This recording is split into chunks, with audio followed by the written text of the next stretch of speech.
When I'm cropping away from home, I take a couple of different containers of my scrapbooking supplies that are just kind of standard. In one of the containers, it's 12 by 9-ish, and it holds all of my flat items. For example, my T-square ruler lives in here, and that kind of thing. And I've showed that exactly what lives in this in a different video that I'll link in the upper right-hand corner. But one thing I thought that was lacking from this is a pencil holder. Now, my criteria for taking my supplies to a crop are the two containers. One is a jewelry making piece that has dividers in it, and then this one. So if it's going to fit in this container, it has to be flat.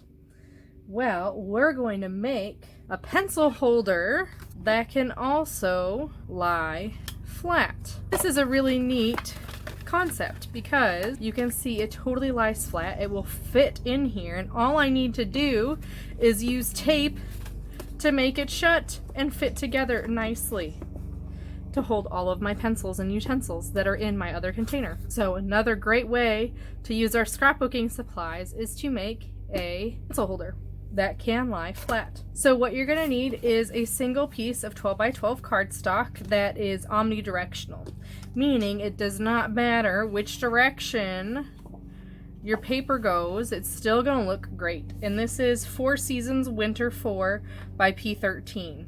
And this looks like it's 2020. So you may not be able to get this piece of paper anymore, and either side will work. But it's going to be important to be omnidirectional because each of these pieces is going to look a different way when it is all together, and it's going to look funky if you don't have something that'll look okay. So we're going to start by trimming off a branding strip, and then we're going to need our scoreboard. This is the Works by We Are Memory Keepers, and I love this because I can score, I can cut, I can make envelope punches, I can stamp, all the things, and it's all really compact and easily carried with me to crops. So in order to score on this, I'm going to flip this guy over, and it's going to create a ledge for my paper to rest against.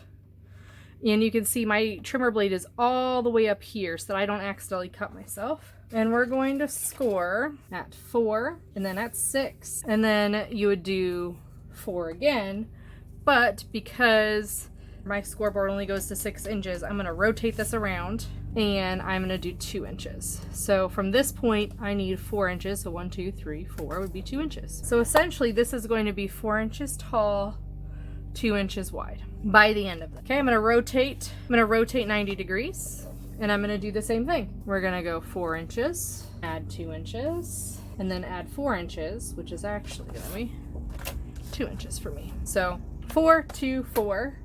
And then 4, 2, 4, and you're going to end up where our box is going to be right in here, and you can kind of see the score lines.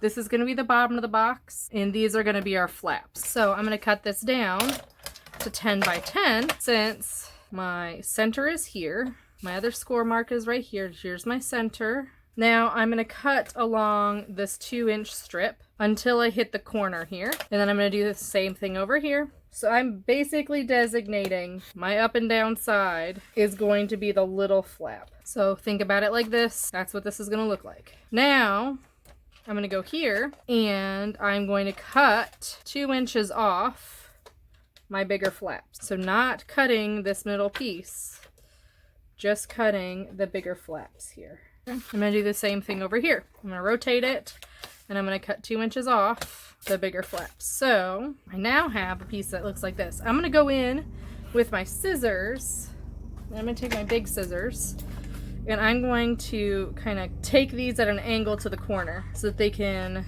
lay nice when I close this guy up. Just taking a little bit off. And I'm doing all these cuts prior to folding because it'll be easier cut. And this edge looks a little raggedy, so I'm going to go ahead and I'm going to trim this up just a smidge too. And I think my blade needs to be replaced. So I'm going to go actually around all 4 of these, and I'm going to go just a smidge smaller to try to make it look nice and allow for some clearance. Okay.